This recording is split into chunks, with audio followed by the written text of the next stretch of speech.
Welcome to the AAC Report only on the Knightline Sports Network. Wednesday, June 12th. I'm Jeff Allen. Thanks for joining me. Coming up, we're going to talk about East Carolina's Super Regional against Louisville and their terrific season overall. Dave Richmond, Bubba Rosenbaum, and Kyle Barber from the North Carolina-based podcast called The Sports Objective will give us the lowdown on all of that pertaining to East Carolina sports. But before we get to that, the track and field championships, some of the highlights for the AAC. Houston senior Tremaine Jefferson had opened up the championships with a runner-up finish in the long jump as the men kicked off action in Austin, Texas last week. The men secured 18 All-American finishes on the first day of those outdoor championships. Jefferson was also this year's national long jump runner-up at the indoor championships. He posted a lifetime best and All-American record with a leap of 18.18 meters or 26 feet and 10 inches. The Houston's men's track and field team overall finished with their second straight third-place finish. Senior sprinter Kamari Montgomery won the national title in the 400-meter dash to highlight 3 podium finishes and 7 top 8 performances for the Cougars. Meanwhile, the UCF, Cincinnati, and Houston women's teams each competed in the 4x100-meter relay semifinal. The Cougars quartet of Naomi Taylor, Essence Sample, Samaya Samuels, and Ashley Seymour clocked the fastest time in the conference's and Houston's history at 43.48 seconds, but finished ninth and one spot shy of qualifying for the final. The UCF Knights placed 14th overall with a 43.82 second time. The Bearcats at 44.10 for 17th overall. All 4 of the sprinters on the UCF team, Lauren Galman, Sierra Holbeck, Beyonce DeFreitas, and Shania Williams, and Houston's relay squads collected second-team All-American recognition for top 16 finishes. And one of the Americans' most renowned field athletes' career came to an end on Thursday of last week, returning to the NCAA Outdoor Championships for a third season. Cincinnati senior All-American thrower Annette Achika-Wunke competed in both the hammer throw and the shot put for the second time in her career. Start off the night with her top toss in the hammer throw, going 192 feet and 2 inches before concluding a career with a second-team All-American performance in the shot put. Achika-Wunke registered a season-best distance of 55 feet and 3/4 inches, finishing 9th place overall. She's a 4-time American outdoor champion and won the NCAA indoor weight throw in 2017.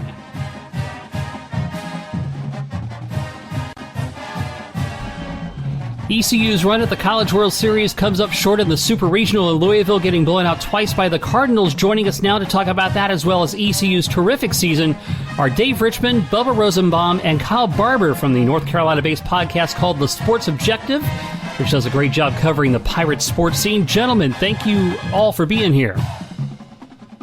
Thanks so much for having us, Jeff. Thank you. Thanks for the opportunity. Hey, glad to have you. And before we delve into this disappointment from the weekend, let's talk about what a great season it was for ECU.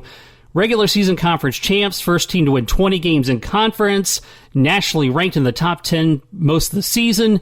They have quite a baseball program, and this season in particular seems to have put an exclamation point on that. Despite the weekend, how satisfying was the year for you guys? I'll go first.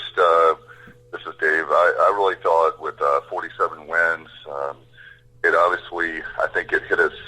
We thought that even if we lost the series to Louisville, it would be close. So we're still kind of mourning, to be honest. But overall, when you look back at the work, I mean, you look off the field, the baseball diamond, if you will, a 3.4 GPA. They have 1,000 hours of community service. You don't ever hear about the program as far as any problems off the field, really, the diamond. So I started there on purpose because I think that a lot of the guys on the team deserve accolades. There's some of the guys that are obviously really good in the classroom where they're All-Americans as far as academics and that sort of thing. And then when you look at their accomplishments, I mean, Jeff, the only 2 series they lose the whole year is they lose a road series to UCLA, the #1 one team at a time, and for the whole season, they were very close in all three of those games. And then the Louisville series. I mean, so 2 series the whole year. That was one thing that stuck out to me. The 47 wins, like you said, the 20 wins. The regular season, we haven't won a regular season title. Under Cliff Godwin, we've won 2 American titles, but as far as conference titles, but we've never won a regular season. You have Jay Kuchmaner, who pitches a perfect game against Maryland back in, I think it was March. There's a lot of things there. I don't want to take the thunder away from the other 2 guys, my broadcast partners, but it just really was a great season. And we hated to end this way, but when you look back and as time goes on, it's going to be one of the best seasons, obviously, ever with the Pirate program. Yeah, I think because of all the points Dave made, it made what happened in Louisville even more disappointing to me. This team was totally capable, under the right circumstances, of going toe-to-toe with Louisville and winning the series, despite what the score may indicate. We had some things kind of going against us. We ended up having to play 4 games in 35 hours because of weather. Sunday and Monday. We played 2 on Sunday, 2 on Monday in our regional. We didn't get out of the ballpark. Monday, really, until Tuesday morning around midnight. That game ended after 11 p.m. So you got Tuesday, to kind of recover, and then you hit the road when we hit the road on Wednesday. Wednesday. Not Wednesday, it was Thursday. Okay, it was Wednesday. So we really didn't have any time to prepare for Louisville. We weren't mentally or physically ready. The pitching staff had been depleted. Agnos threw on Sunday, had to turn around again and throw Friday early. I don't think we were – NCAA didn't do us any favors. Some of the regionals started on Saturday, Sunday, Monday, not making excuses. We had to play a Friday series after, again, playing basically until midnight Tuesday morning. And it would have been nice to get a Saturday, Sunday, Monday super regional. Also, because of the regular season we had and the 47 wins and the 20 wins in conference and losing only 1 series in the regular season, and that was to number 1 at the time, UCLA, and we didn't get a top 8 national seed, which would have ensured us hosting a super regional as long as we won our regional. And I think we got robbed there. We shouldn't even have been at Louisville. We should have been hosting last weekend in Greenville. Not making excuses, probably sounds like sour grapes, but because of all the things we did, it made what happened in Louisville even more disappointing to me. My thoughts, it was certainly disappointing, as the guys had said, but I'll just look at it from a larger, broader perspective. When Cliff Godwin took over this program, the East Carolina baseball program is one that's always had a very strong tradition. We have only had, a couple of losing seasons in our program's history. And with that being the case, going into each season, the expectation is to make the NCAA tournament. And then a lot of times that has come with a preseason ranking. But after Cliff Godwin took over, he's recruited at such a high level, multiple top 25 recruiting classes. And with that being the case, he's built our program to the point where 2 out of the last 3 years, we have been one of Baseball America's 8 for Omaha, an article they put out after the College World Series is completed, and they'll put that out in the fall and winter leading into the season, and we've been a part of that list 2 out of the last 3 seasons, so that just speaks to what Coach Godwin, Jeff Palumbo, Dan Roselle, and this staff has done at ECU, and Dave and Kyle have touched on a lot of the other things as far as the off-the-field stuff and everything that goes into having a solid program, not just a good team, and Coach Godwin and his staff have certainly done that with the academics and the community servers, so on and so forth. And Jeff, I want to jump in, Bubba. I want to add a quick point because you obviously know with the Knights, with UCF the last couple of seasons. I said this on the podcast, and it may be people thinking that I'm a sore loser, but I really, on our own podcast, I mentioned the fact that if you take away the name East Carolina and you put an SEC school, especially, or ACC school, they would have given us a national seed. It's kind of like with UCF. They deserve to be in the national championship in the Final Four, if you will, and they haven't gotten in there. And I think there's something to be said for the American teams that once again are getting left out. And it's disappointing because if you look at football, basketball, and baseball, major revenue sports for the conference across the board, we always have people, schools that are in the national picture for a run. You look at Houston had a nice run in basketball, UCF, now East Carolina.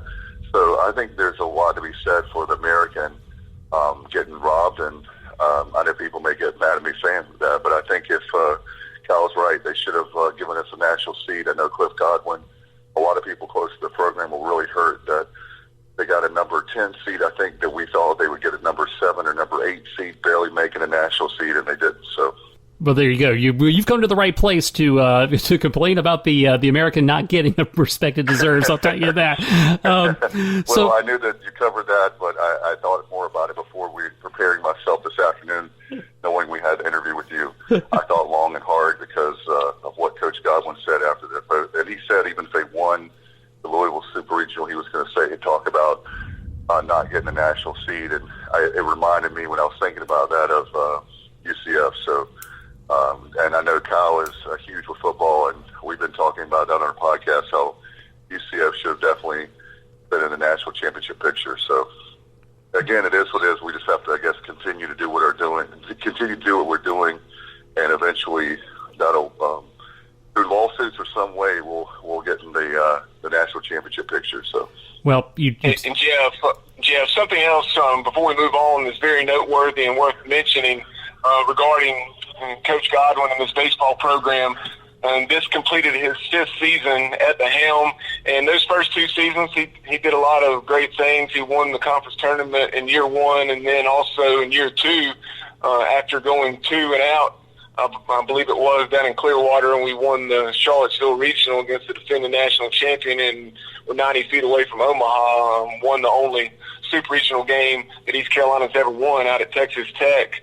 But this particular class is one where you had guys like Spencer Brickhouse, Bryant Packard, who committed to the Pirates shortly after Cliff Godwin was named.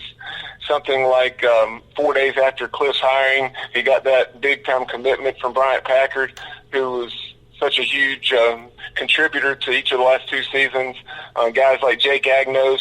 So all these juniors that are getting drafted highly and moving on to the professional ranks were part of Coach Godwin's first full recruiting class. So that's something that the Pirates are going to have to overcome going into next season. But we really believe that Coach Godwin has this program in a position where it's more reloading than rebuilding for sure. So you mentioned, of course, the difficult challenge they had in the regional. They lost the first game, had to battle way out of the losers bracket. They culminated beating Campbell twice, 4 games in a short span. Was that one of the grittiest displays ever by the ECU baseball program? Bubba, you can take the first one. There's no question. Yeah, definitely. I think after we lost that first game, something snapped. Something motivated us. I don't know. It was kind of fortunate NC State lost to Campbell day 1, and East Carolina and North Carolina State's got a huge rivalry in every sport. And there was nothing that would have fired our guys up more than playing NC State. And luckily, they were in the losers bracket too. And once we got to play state and kind of put it to them, we were on fire. There was no looking back. It was, like you said, gritty. It was true grit. And our bats were on fire. We were throwing out of our minds. I mean, it was what we did, Sunday and Monday, winning, beating NC State, turning around, beating Quinnipiac in the losers bracket, coming back, and then the 2 championship games for Campbell. Yeah, gritty's the word for it. Jeff, if you think about it, with the Cliff Godwin era, you have 2015, we win a conference tournament. You look at 2016, we don't, but we get a walk-off against Virginia, the national champion, at their place. We were above us at a 3 seed that year. I think we beat William & Mary, and we go on to Texas Tech, and it was unfortunate. We win the first game, and then we're so close to winning that second game on Saturday. Then you look at 2017 for all sports with East Carolina, was a complete disaster. We don't make the playoffs. We don't make anything.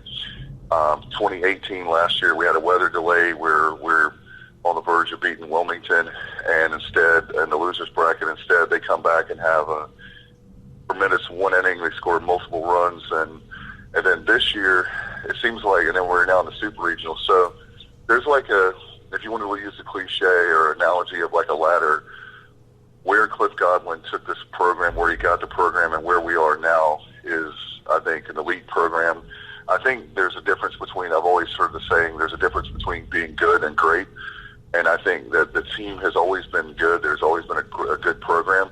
And I think Cliff Godwin has taken the program from good to great. I really do. You mentioned Cliff Godwin, so he has done such an amazing job. How do you keep him? You know, bigger schools are going to want to try to poach him at some point, I would think. Yeah, he's the highest paid baseball coach in the American. Dave, what is his contract? $450?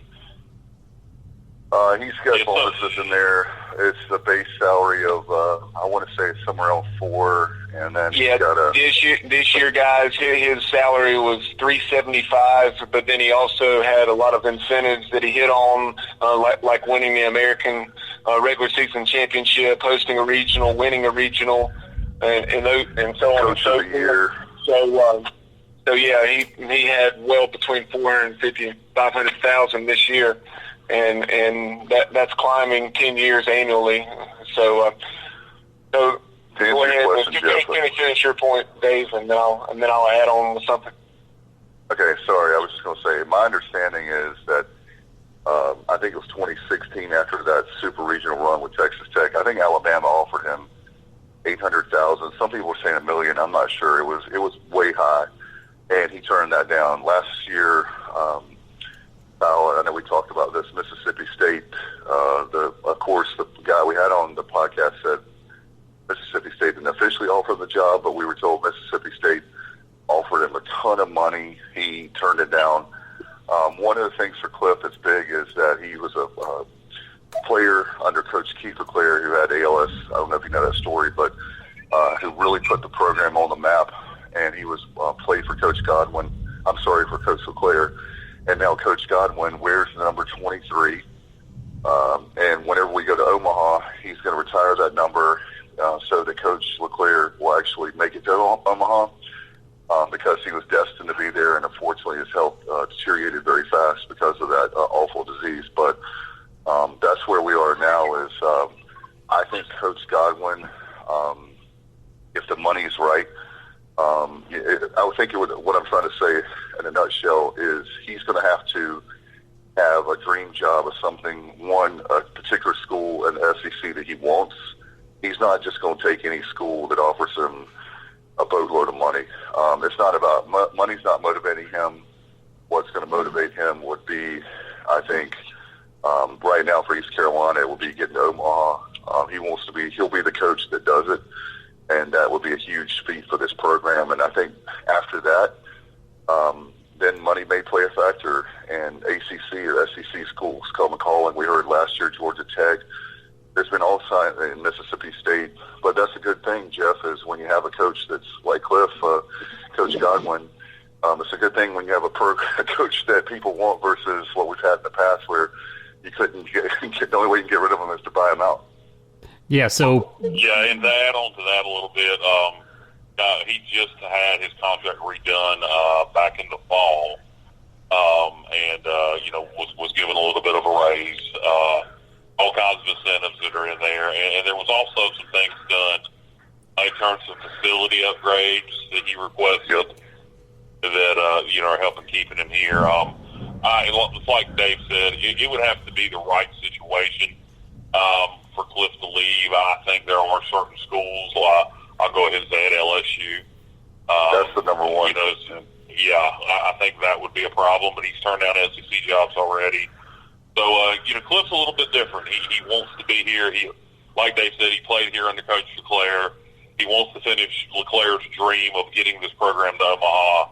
And I think, like Dave indicated, once he does that, once we get to Omaha, and he retires that number 23 that Keith LeClaire wore, I think that's the point where Cliff would probably leave for another job. I agree with what the guy said. It's obviously not all about money with Cliff. Otherwise, he wouldn't be the coach of East Carolina right now. And with that being said, when Billy Godwin when he was outgoing in 2014, he was making right around $165,000. And as I said a few minutes ago, Cliff Godwin is now making $375,000 base plus the incentives that had him up around $450,000-$500,000 this year. So it's one of those things, like the guys have said, Mississippi State, Alabama, so on and so forth. We're not going to be able to compare with some of those programs, and we don't have the deepest pockets, obviously, not having that P5 television money from football. But we can do everything we can to treat Cliff and his staff right, which it seems as though we're doing, and hopefully we'll continue to up the ante and sweeten his pot, so to speak, even more. And like Kyle said, he just this year we opened a brand new indoor hitting facility down the right field line where the visiting bullpen is.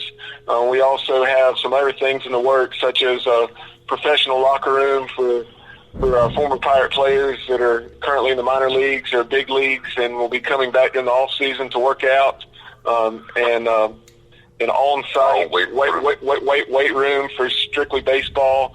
So just things like that to sweeten the deal and to give the program the things that it needs to get to Omaha. And Jeff, another thing to add too is for the fans.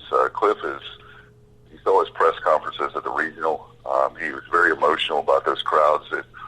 I've been to a lot of sporting events at East Carolina and across the board from professional and college. And Bubba was there with me. Those crowds we had, I don't know that we win the regional. It's hard to say, speculation without those crowds, but Cliff loves the fans. He loves Pirate Nation. And one of the things he added this year is we actually have, I don't know the correct term for it, was a hospitality tent or beer garden down the left field line for season ticket holders and or Pirate Club members. That was brand new in 2019. And so that's something else. He's not only doing stuff for players in the program, he's also giving back to the fans as well.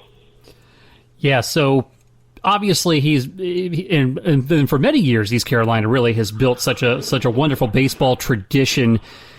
How frustrating is it because this year looked like it might be the year they would finally punch that ticket to Omaha? Well, I would say that it hurts really bad. It's still, I don't like to joke when people say too soon.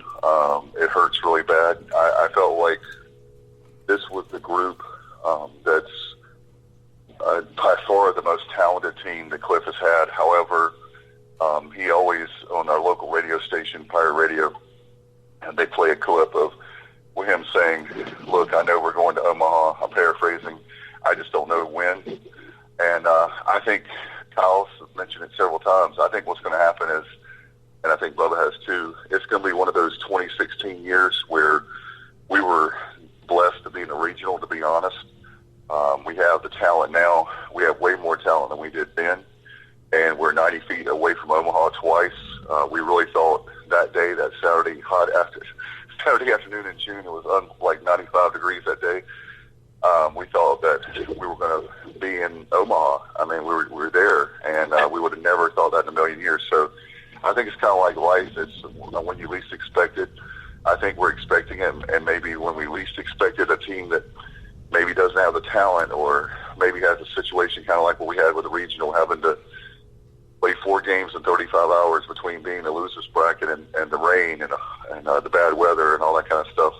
It'll be something crazy, I think, before we get there. But we're disappointed. Everybody's hurt. But I think the way that we, for fans and those of us in the media as well, that we can channel that is just simply to give more to the program, keep going to the games, buy more season tickets, give Cliff whatever he wants for the program, to help with recruiting. And that's what it's going to take, I think, to get Omaha. What do you think, guys?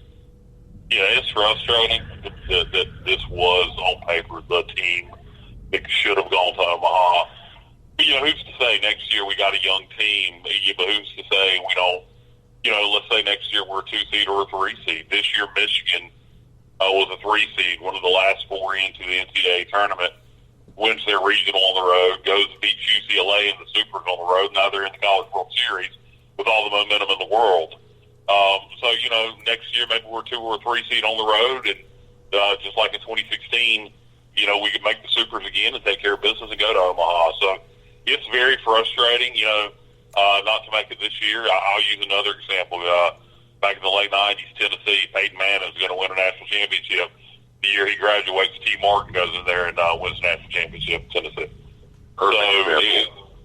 That kind of thing, just because it doesn't happen when you think it's going to, doesn't mean it's not going to happen. And another thing, Jeff, to add to that, Kyle, is I cannot stand the stat. You hear it about over and over again. We've had 30 regional appearances and no trip to Omaha. I like to think that any team that has 30 appearances in a regional is a really good program, and that really hurts when you hear that over and over again. It's like that we own that stat and we have that stat, but when you look at 2 super regionals in Cliff Godwin, he's the first coach to have 2 super regionals. I failed to mention that earlier, Jeff, about the season. So to add to his resume and to where the program is now in 2016 and 2019, so it hurts. It hurts really bad, but I think, Bubba, I know you were there at the regional last week, and it was so special, and to have us go out that way, it really hurt. Oh, yeah, that's what it was. It was awesome to host a second consecutive regional at Clark LeClaire, and like you guys have said, there's not really anything else that needs to be said about it. Of course it hurts, but when you have such high and lofty expectations for your program and you fall short, it's going to hurt. It's supposed to hurt, but there's no reason to think that Coach LeClaire's dream and Cliff Godwin's dream, every Pirate baseball fan's dream of getting to Omaha, it's going to happen. And like the guy said, and who knows, it may be when we least expect it. But when you're top 10, top 15, when you're the hunted, so to speak, and you have to take a lot of people's best shot, and you have people gunning for you, which a lot of times it's East Carolina being in that other role, but in baseball the roles are kind of reversed. So you have to learn how to play with the bullseye on your chest, and when people are giving you your best shot game in, game out, and there's no doubt that our program is in great hands, and should Cliff move on down the road, then there's no doubt we can hire a proven winner and hire somebody that will be able to continue on with what Cliff has built.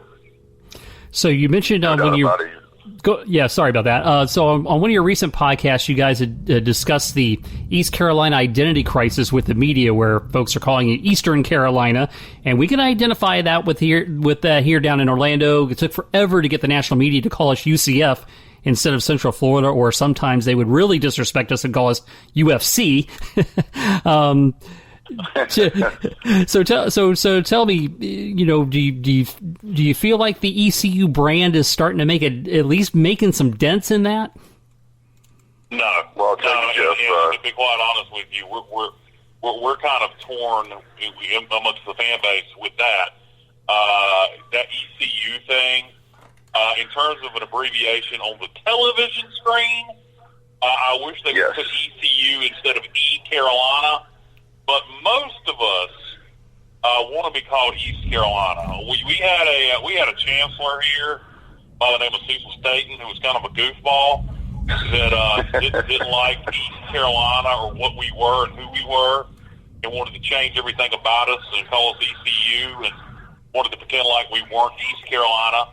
And that ain't who we are. We're proud to be East Carolina.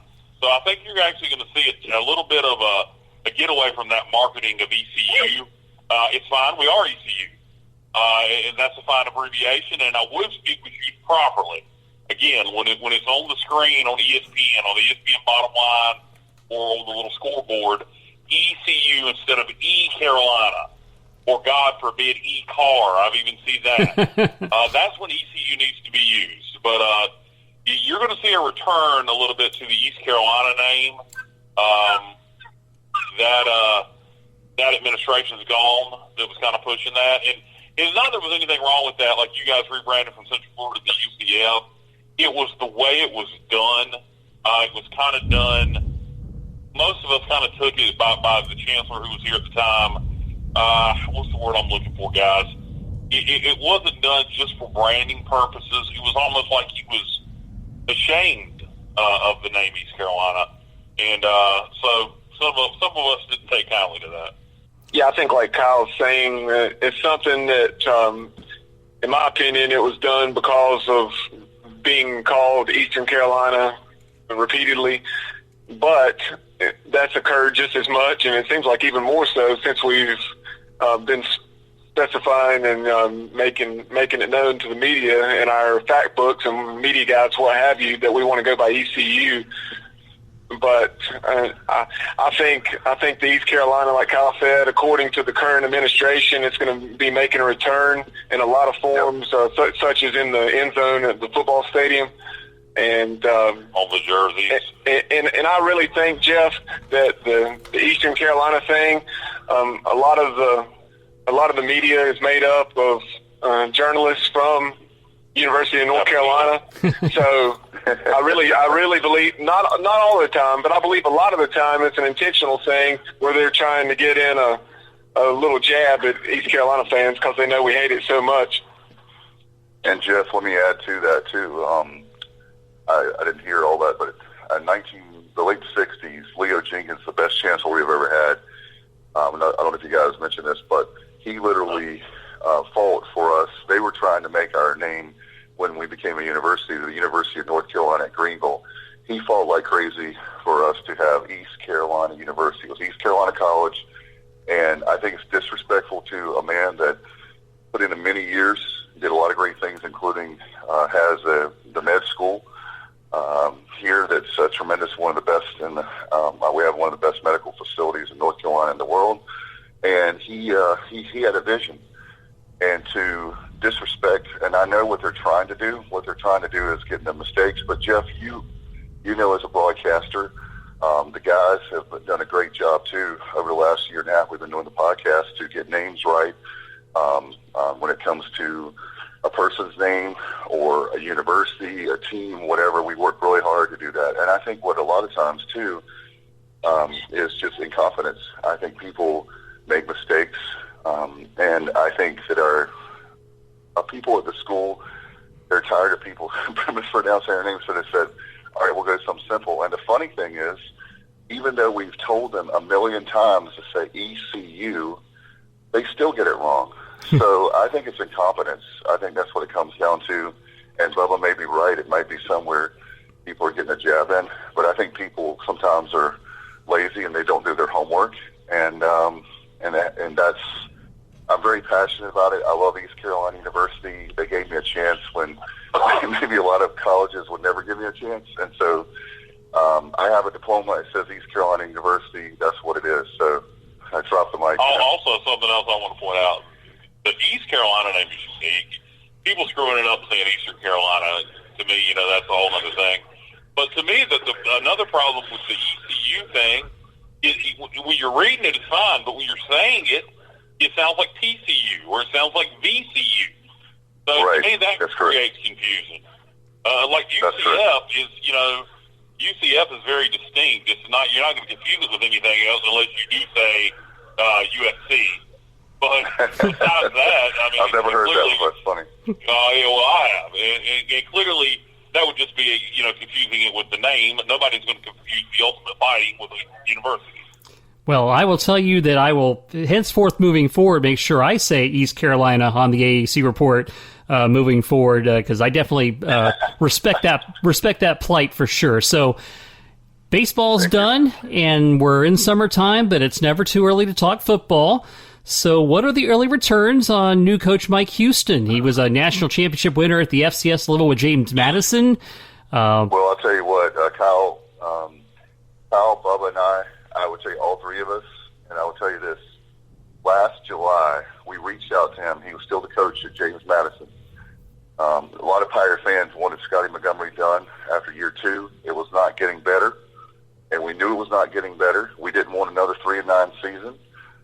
We got another 3-9 season, and we actually sought after Mike Houston because that's the coach we wanted.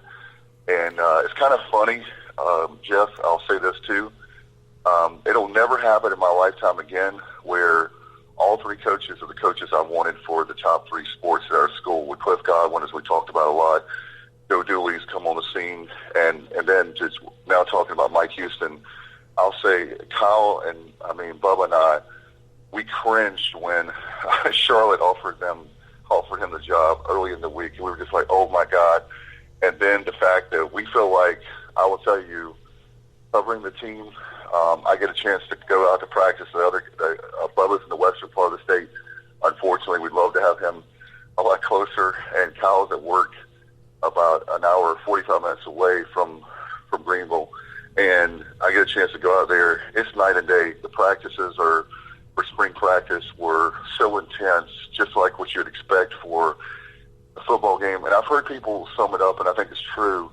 Montgomery had a pro background with the Steelers and playing pro ball, and even though he went to Duke under David Cutcliffe as offensive coordinator, he ran more of a pro-type practice, less hitting, not tackling, and you, just like the cliche goes, you play like you practice. And when you say, guys, the intensity level, the excitement, this is the best it's been in at least 5 or 6 years for East Carolina football. Scotty Montgomery was clueless to what he was doing. I mean, there's a lot beat around the bush. Don't hold back. Mike Houston comes in with a proven track record. You know, we, as David indicated, we were all over Mike Houston. God, even prior to him beating us, 2017, he came in here with his JMU Dukes and beat East Carolina. We were already on him, and so once JMU beat East Carolina, the rest of the fan base kind of started keeping up with Mike Houston. We had some former assistants at East Carolina who are back here now with him, like Donnie Kirkpatrick and Steve Shankweiler. So the Pirate Nation were following JMU and keeping up with Coach Houston. So when a change had to be made, and we wanted that change to be made long before it was, fan base was clamoring for Mike Houston. And as Dave indicated, you know, the week we fired Montgomery and hired Houston, Charlotte offered Mike before we did.